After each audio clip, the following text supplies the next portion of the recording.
Welcome to the deep dive. Okay, so today we're focusing on something pretty unusual happening at, one of the biggest players on the internet, YouTube, and obviously Google. These are companies that basically set the tone for global advertising. And honestly, for billions of people, they are entertainment and information. But they're doing something strange. Yeah, strange because they keep talking about record profits, right? You don't usually expect a company that's supposedly doing so well, so dominant, to start, asking employees to leave voluntarily. Exactly.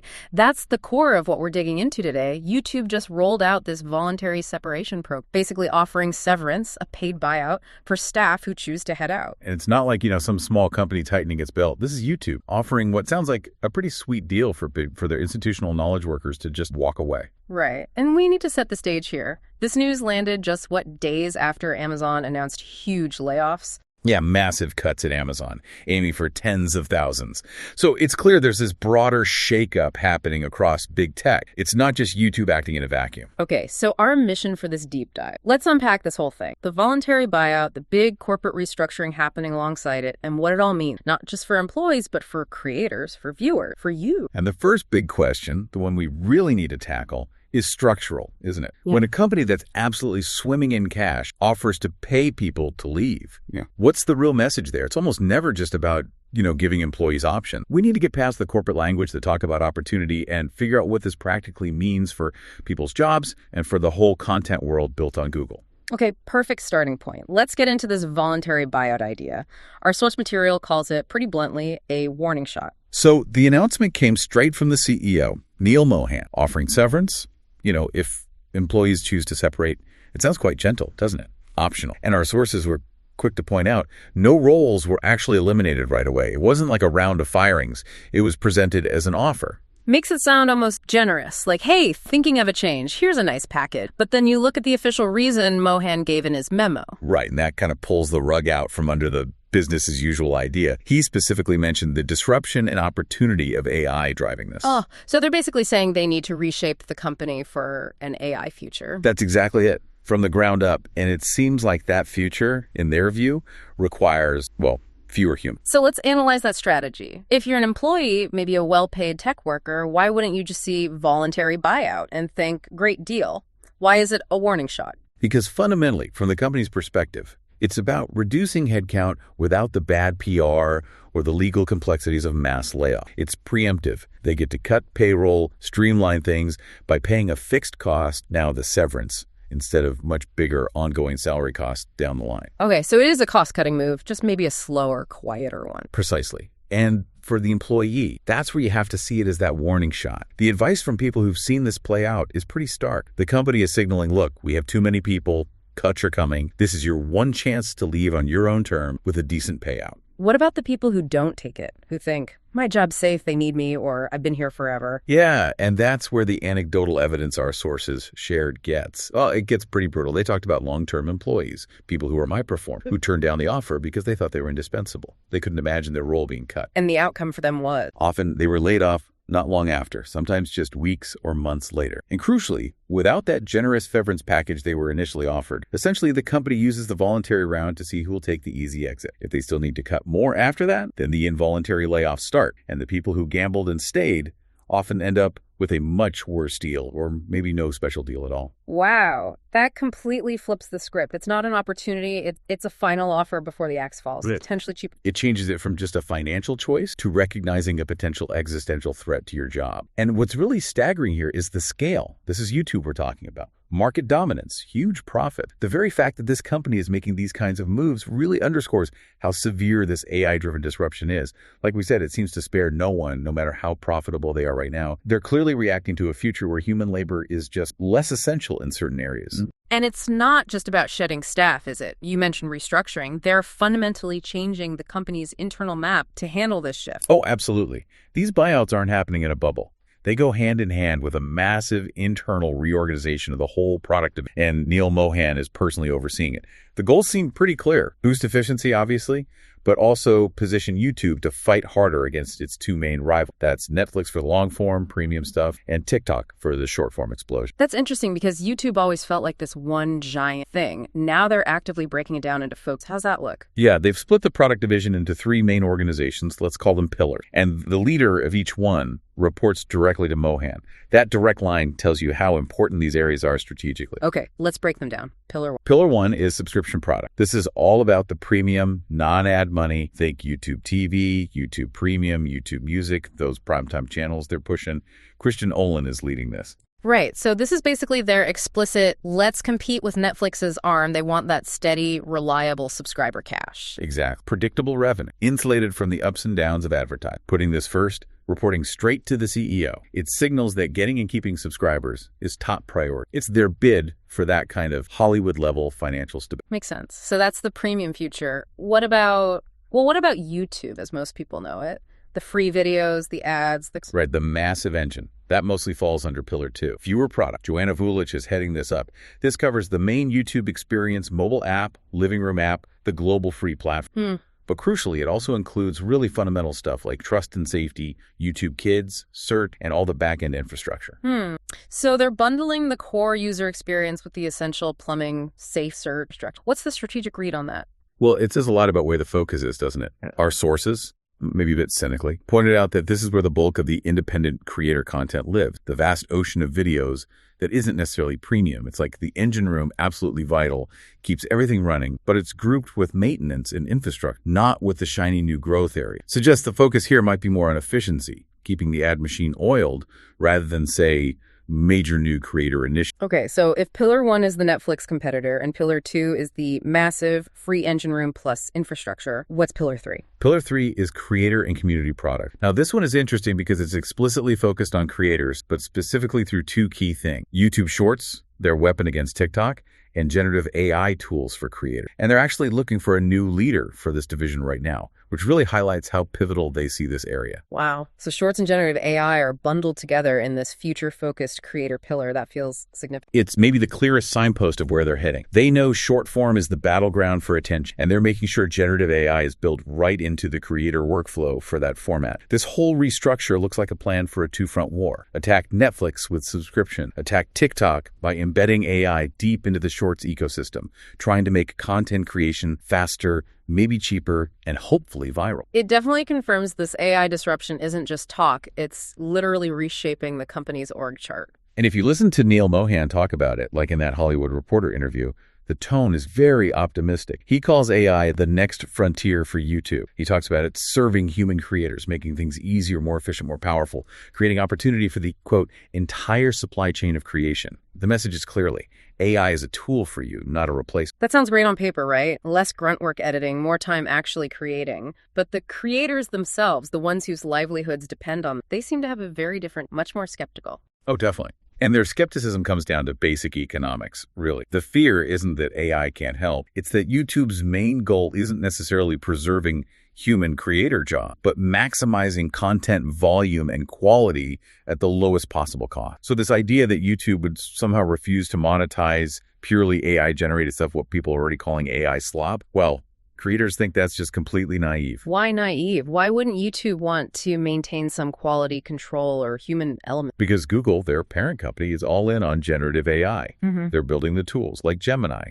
They're in the AI slop business, so to speak. If they don't monetize AI content on YouTube, they're basically kneecapping their own tech invest. So the assumption is, yeah, AI content will be monetized as long as it's disclosed properly and doesn't, blatantly rip off existing characters or trademarks. Okay, give us an example. Where's that? Like one source said, you probably can't make money off an AI video of Spider-Man fighting Batman. That's clear IP infringement. But if you use AI to generate, say, a 10-minute history documentary about ancient Rome, AI script, AI voiceover, AI images, even if no human touched it beyond the initial prompt, that's probably fair game. It's technically original. It answers a user need. It can run ads. Right. So the fear isn't just about more competition. It's about potentially infinite, instantly generated competition flooding the platform, all competing for the same ad dollars humans rely on. And that feeds directly into the ultimate nightmare scenario being discussed, the replacement theory. If AI gets good enough, efficient enough, maybe even distinguishable enough, why keep paying millions of human creators that 55% revenue share? The speculation goes that YouTube might eventually just generate videos on the fly,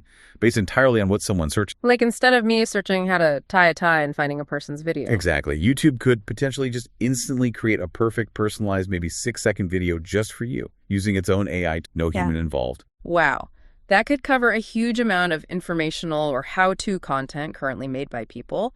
What else are they speculating could be automated? Oh, you could imagine automated financial news briefings, fake AI news anchors giving local weather, maybe even dynamically generated historical clips to illustrate school lessons. This kind of instantly spun up optimized content could effectively replace huge swaths of what our sources called the vast independent content, the stuff that fills the middle ground on YouTube. That's a direct challenge to the whole idea that human creativity is somehow special or irreplaceable. It really is. The belief that, they'll always need humans for commentary or personality, well, that's being described as naive now, especially when you factor in the corporate drive for profit and efficiency.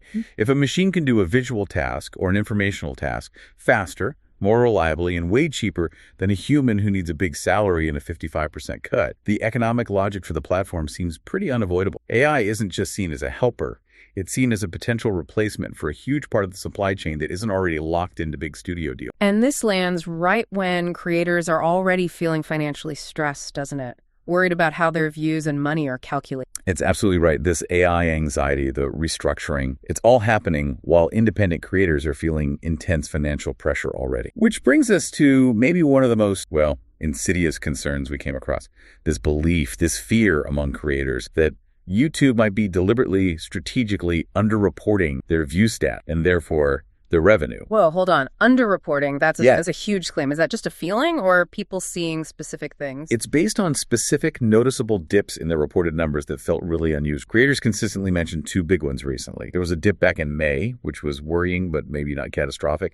But then there was a bigger one described as basically dropping off a cliff around the end of August. And then to make things worse, October, usually the start of the best ad revenue months because of the holidays, was widely reported as being really below average. Okay, so you see these weird dips happening right when YouTube is restructuring, talking about AI efficiency and boasting about record profit. You can see why creators get suspicious. Exactly. It becomes a massive trust issue because at the end of the day, creators just have to take Google's word for it. The view counts, the CPM, the RPM, you just get the report. And that RPM revenue per mil, what you actually earn per 1,000 views, that's the crucial number. When it suddenly tanks, that's real money disappearing. Yeah. And there's basically nothing a creator can do. You can't really argue you were shorted. You can't demand an audit. You have zero leverage if you think the numbers are wrong, which I guess makes the underreporting theory sound financially plausible for the company, even if it's just speculation.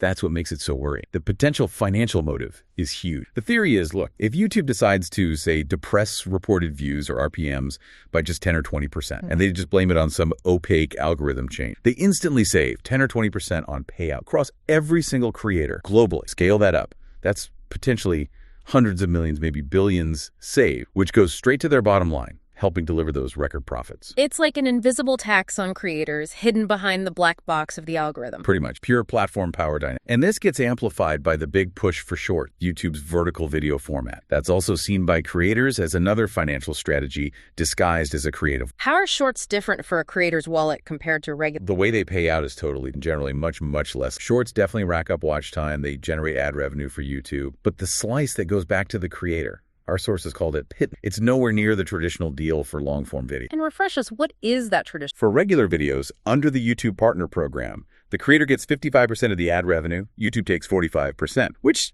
honestly is a pretty generous split. It was set back when YouTube really needed to attract creators to build the platform. But with Shorts, the effective percentage payout is way lower. It's really hard for most creators to make significant money from Shorts alone, even with huge view counts. Okay, so YouTube is heavily incentivizing creators to make content that, while engaging, costs YouTube far less to pay out for. This all seems to be building towards one big existential fear for creators, that 55-45. That's the elephant in the room, that current 55-45 deal. Our sources see it as, frankly, too good of a deal. something that would never get approved in today's economic climate if they were starting from scratch. YouTube is the undisputed king now. They don't need to be that generous anymore. And that historical deal is starting to look like a very expensive line item on their balance. So what are creators actually bracing for? What's the nightmare? They're bracing for YouTube to basically say, the deal has changed, to renegotiate the terms, Darth Vader style, as one source put it quite vivid. The fear isn't just algorithmic tweaks shaving off percentages here and there. It's that YouTube will formally change the partner program agreement and just slash the creator's share way down, maybe to 20%, maybe even 15%. Let's just process that. If you're making, say, $100,000 a year now from YouTube ads with the 55% cut, and they drop it to 20%. Your income just got cut by more than half overnight. That $100K becomes less than $40K instantly. For thousands of creators who built careers on that model, relying entirely on that ad revenue, it would be devastating. It basically destroys the viability of being a full-time middle-class creator for many. It really puts creators in a position of complete dependence, totally at the mercy of the platforms. Which is exactly why that sharecropper analogy resonates so strongly. Creators feel like they're working Google's digital land, pouring in their creativity and time, hoping the landowner grants them a fair share of the harvest. But knowing that share can be shrunk or taken away entirely whenever the landowner decides. It highlights just how incredibly vulnerable creators are if they rely solely on platform ad revenue. Diversification isn't just smart. It might be essential for survival. And this dynamic, this pressure on workers and partners to maximize corporate profit, it's not just YouTube, is it? This feels like a much broader trend in tech and beyond. Oh, absolutely. It's crucial we connect what's happening inside YouTube, the buyouts, the AI focus, to this much larger cultural shift in how we think about work and job security. We are truly seeing the end of an era. You mean that old idea, maybe our parents' or grandparents' idea, that you find a good company, work there for 30, 40 years, get the gold watch, retire comfortably. That's just evaporating, even for skilled workers. Those days are fundamentally over. That security, that implicit promise, it's gone. And this insecurity isn't just for gig workers anymore. It's hitting everyone. We all need to internalize that no industry is truly safe from this kind of disruption. Constantly learning, keeping options open. It's not optional. Yeah, there was that really striking anecdote in our sources that kind of brought this home on a human level. Yes, the example of this 67-year-old man working shifts at Walmart, maybe as a greeter or bagging groceries. This isn't someone who didn't plan. This is someone whose entire professional field, the one he built his life around, just dried up or got automated away. So now when he should be enjoying retirement, he's forced back into the workforce in a job far beneath his previous career, just to survive, because the economic ground shifted on. That's a sobering thought for everyone. It shows this isn't just a tech bro problem. It's a potential reality for anyone whose skills might become obsolete. Exactly. And looking specifically at the tech layoff, remember the first wave?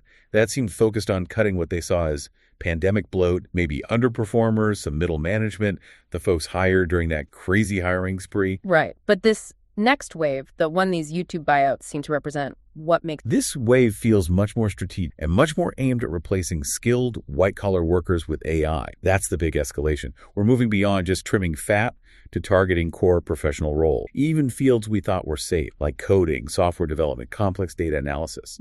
The machine's really good. How does the coding example show that? Well, the source material pointed out, AI can often code faster than human, and sometimes, maybe even more importantly, with fewer errors, more reliable. So if a tool like Gemini or Copilot can generate clean, efficient code in minutes, why pay a human engineer 6 figures plus benefits to do it slower, potentially with bugs? That cold, rational optimization is making everyone, no matter how skilled, feel like their job might be temporary. It sounds like a pretty relentless, maybe inevitable march towards automation. But is there a potential downside for the companies in rushing, a risk in relying too heavily on AI too quickly? There absolutely is. We could call it the overcorrection. The final piece of speculation here is that these tech companies, in their drive for efficiency, might become dangerously over-reliant on AI. They might fire too many people too fast, especially the people who hold that deep, crucial institutional knowledge. You mean the people who actually know how the legs fit together? The messy parts? Precisely.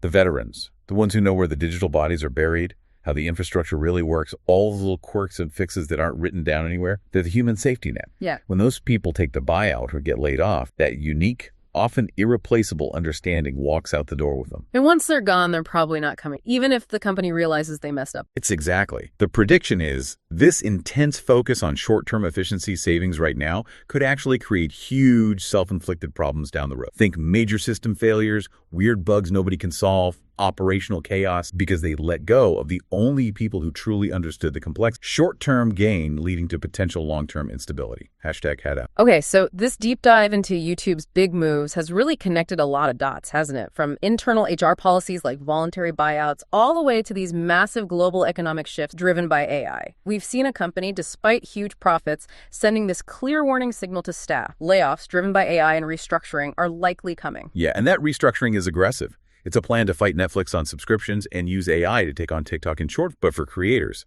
it translates into real fear. Fear about view counts, fear about revenue, and this looming dread of a Darth Vader renegotiation that could just slash their income. The big picture feels like YouTube is consolidating its power, chasing that stable Hollywood-style revenue, and maybe starting to view the independent creators who built the platform less as partners and more as, well, a cost center. Which brings us right back to that final really crucial thought for you, the listener, to chew on, especially if you are a creator or rely on. If these huge platforms, YouTube, are actively restructuring in ways that might devalue or even aim to replace human, and if they're making it potentially harder just to find your favorite creators unless you're already locked into their specific algorithm, how do you need to change your strategy? Yeah, the source material mentioned it's getting tougher to stumble upon channels you like unless you already plugged into their specific, their Discord, their Patreon. So if you can't rely on the platform itself, support, or even fairly distribute your work, does the future for creators lie in building that lifeboat, that strong, independent, completely outside of... That feels like the essential question creators need to be asking themselves right now for long-term survival in this landscape. Where are you investing your energy, your community? Think about that. Definitely something. Thanks for diving deep with us today. Yeah, thanks for tuning in.